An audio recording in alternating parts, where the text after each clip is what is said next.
네, 오늘은 창세기 21장 14절에서 21절의 말씀을 갖고 눈을 밝히시자라는 제목으로 같이 하나님 말씀 나눠보겠습니다. 오늘 본문 말씀인데요. 한 절씩 읽어보겠습니다.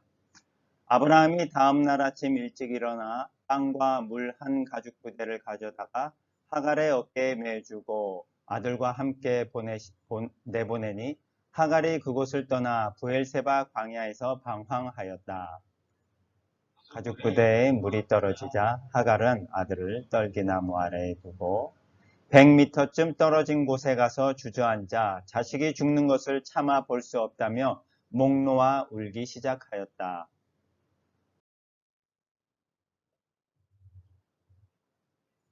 하나님이 그 아이의 우는 소리를 들으셨다. 그래서 하나님의 천사가 하늘에서 하갈을 불러 말하였다. 하갈아, 무슨 일이냐? 두려워하지 말아라. 하나님이 저 아이의 울음소리를 들으셨다. 18절입니다. 너는 일어나 아이를 일으켜 세우고 위로하라. 내가 그의 후손을 큰 민족이 되게 하겠다. 하나님이 하갈의 눈을 밝히시자 그녀는 샘물을 보고 가서 가죽 부대에 물을 채워다가 아이에게 주어 마시게 하였다. 20절 그 아이가 성장할 때 하나님이 그와 함께 하셨다. 그는 광야에 살며 활의 명수가 되었는데 그가 바람 광야에 살 때 그의 어머니가 이집트 여자를 데려와 그와 결혼시켰다. 네, 오늘 본문의 말씀은 아브라함이 하갈과 그의 아들 이스마엘을 내보내는 그런 장면입니다.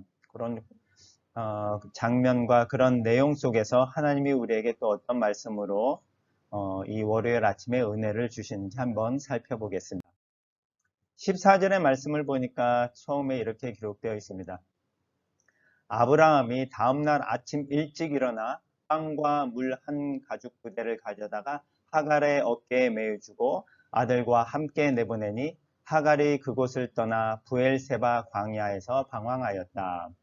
이전에 어떤 일이 있었냐면 이스마엘이 이삭을 괴롭히고 조롱하고 못 살게 구니까 사라가 그 모습을 보고 도저히 안 되겠다. 이스마엘과 하갈을 내쫓으세요라고 아브라함에게 요청을 했어요. 그랬더니 아브라함은 약간 머뭇머뭇거리는 듯 했어요. 왜냐하면 이스마엘도 자신의 아들이기 때문에.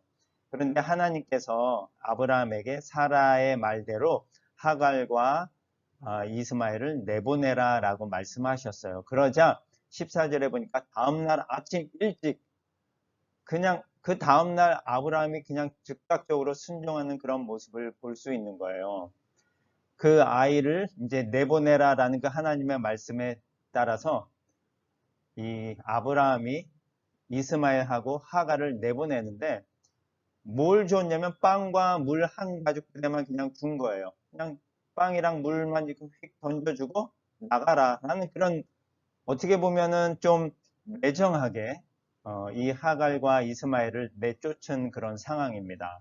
그래서 하갈은 이 빵과 물 한 가죽 부대만 가지고 이스마엘을 데리고 그 집을 떠나서 브엘세바 광야를 방황을 하였다라는 그런 말씀이에요. 짧은 말씀이지만 이 안에는 사실 아브라함이 이스마엘과 하갈을 내보낼 때 그런 심정들도 좀 담겨 있을 것이고 또 쫓겨나가는 하갈과 이스마엘의 그 마음이 참 어떤지 보이지는 않지만 담겨 있는 그런 부분들인 거거든요. 빵과 물 한 가죽 부대만 갖고 광야라고 하지만 여러분이 광야를 상상하실 때는 사실 이거는 그냥 풀포기들만 몇 개 있지 거의 사막과 준 사막과 같은 지역인 거거든요. 그곳에는 물도 없고 먹을 것도 없는 그런 곳이고 실제로 그곳에는 사람이 살기가 어려운 곳인데 그곳에 지금 하갈이 나가서 아들 이스마엘 한 12살 뭐 이 정도 된 아들을 데리고 나서 방황을 하는 그런 모습입니다.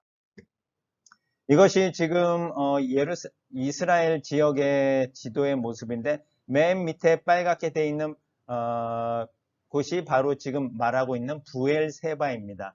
그 부엘세바 밑으로 보면 색깔들이 다 그냥 흑색이잖아요. 모래 색깔. 그 밑으로는 다 사막 지역인 거거든요. 이렇게 녹색인 부분은 조금 나무나 풀들이 있는 지역인 거고, 그렇지 않은 지역은 다 돌산이고 사막과 같은 모래가 있는 그런 지역이기 때문에 지금 아브라함이 살고 있는 이 부엘세바도 그 도시 자체만 오아시스 같이 있어서 거기만 조금 푸릇푸릇하지 그 곳을 바로 떠나면 그 밑은 다 사막인 지역인 거거든요. 지금 이 하갈과 이스마엘이 그 부엘세바 밑에 있는 사막 땅 광야에서 지금 방황을 하고 있는 그런 모습입니다. 사실 살기가 쉽지 않은 지역인데 이곳에서 지금 방황하고 있는 하갈과 이스마엘의 모습을 보여주고 있습니다.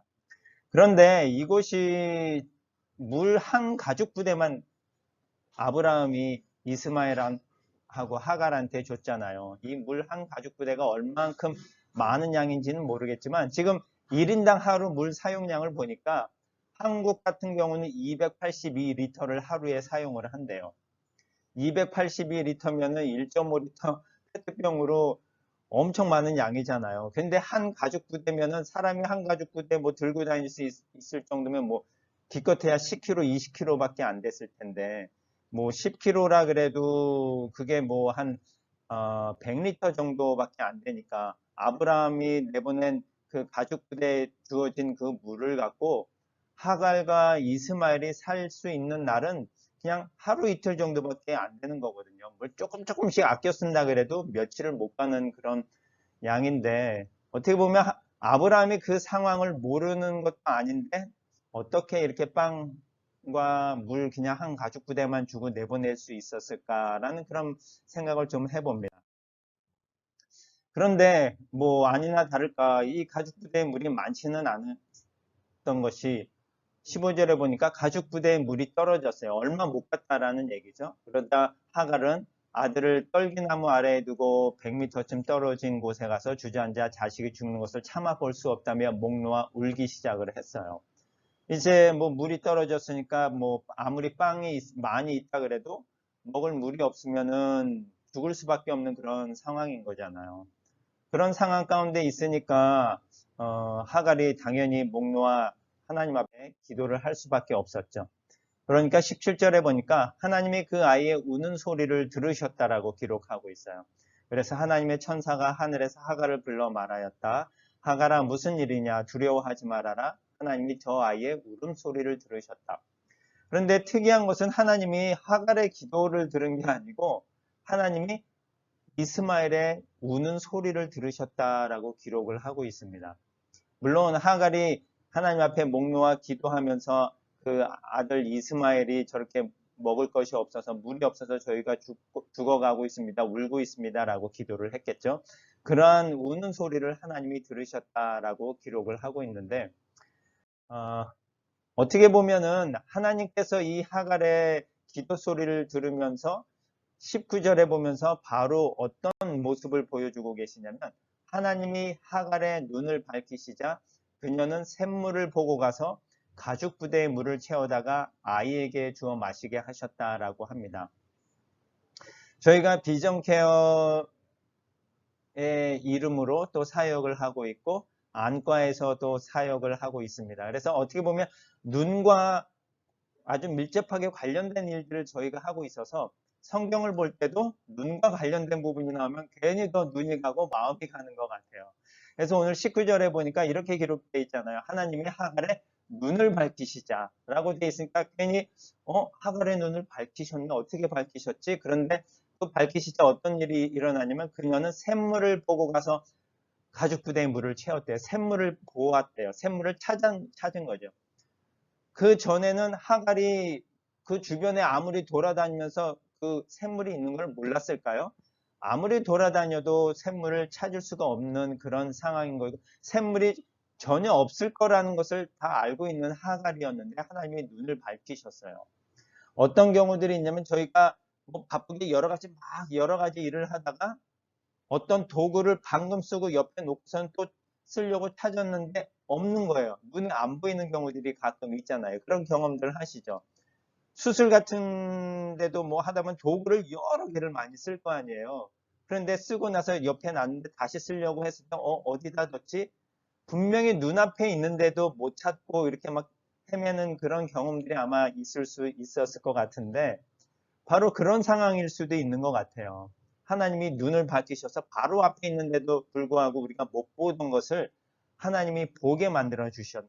그래서 하갈이 그 옆에 있던 샘물을 못 보고 지나칠 수도 있었을 것이고 아니면 하나님이 그 샘물을 만들어 주셨을 수도 있었을 것 같아요. 근데 오늘 본문에서는 하갈의 눈을 밝히셔서 그 샘물을 찾아서 볼 수 있게 만들어 주신 거거든요.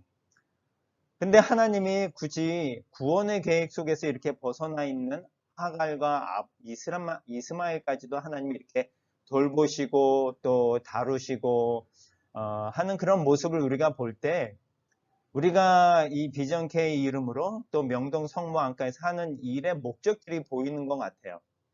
우리가 그리스도를 믿는 하나님의 백성이지만 하나님을 믿는 백성만 우리가 돌보고 보살피는 게 아니고 하나님이 동일하게 아브라함과 사라와 그의 약속의 자녀 이삭도 하나님이 계획을 갖고 돌보신 것처럼 쫓겨난 이 하갈과 이스마엘도 하나님이 동일한 은총으로 은혜로 돌보시는 그런 모습을 오늘 본문을 통해서 볼 수 있거든요. 그래서 저희의 비전케이 미션이 뭐예요? 영육간의 건강함으로 밝은 세상을 볼 수 있도록 돕는다.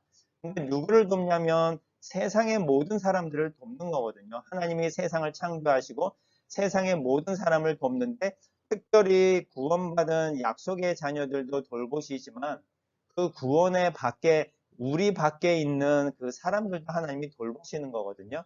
예수님이 우리 밖에 있는 양들을 돌보시러 가신 것처럼 저희도 그런 하나님의 마음을 갖고 하나님께서 이렇게 사람들의 눈을 밝혀서 그곳에 필요한 것을 보게 하신 것처럼 우리가 세상으로 나가서 세상에 있는 사람들의 육적인 눈을 밝히는 일도 하고 또 영적인 눈을 밝히는 일을 한다면 우리가 동일하게 하나님이 우리에게 주신 그 사역의 기쁨을 우리가 하면서 우리가 볼 수 있지 않을까라는 그런 생각을 해보면서 오늘 19절에 있는 말씀 하갈의 눈을 밝히신 하나님처럼 우리가 그 하나님의 마음을 담고 우리에게 주어진 비전케어의 미션도 우리가 이루어가고 또 안과에서 사람의 육적인 눈을 다루고 돌보고 고치는 일도 하지만 그 안에서 이 모든 일들을 통해 하나님의 은혜가 또 하나님의 돌보시는 은총이 흘러 넘칠 수 있는 그런 사역의 장소 또 사역의 장이 되기를 또 소망합니다. 그래서 비전케어에 있는 우리 사무국에 있는 가족 식구들은 또 이런 하나님의 계획들을 또 생각하면서 또 오늘 한 주간 보내셨으면 감사하겠고 또 명동 성모안가에 계신 우리 식구들도 이런 하갈의 눈을 밝힌 하나님의 마음으로 오는 모든 환자들의 눈을 밝히는 그런 일들에 참여하는 또 귀한 한 주간이 되기를 소망하겠습니다. 기도하겠습니다.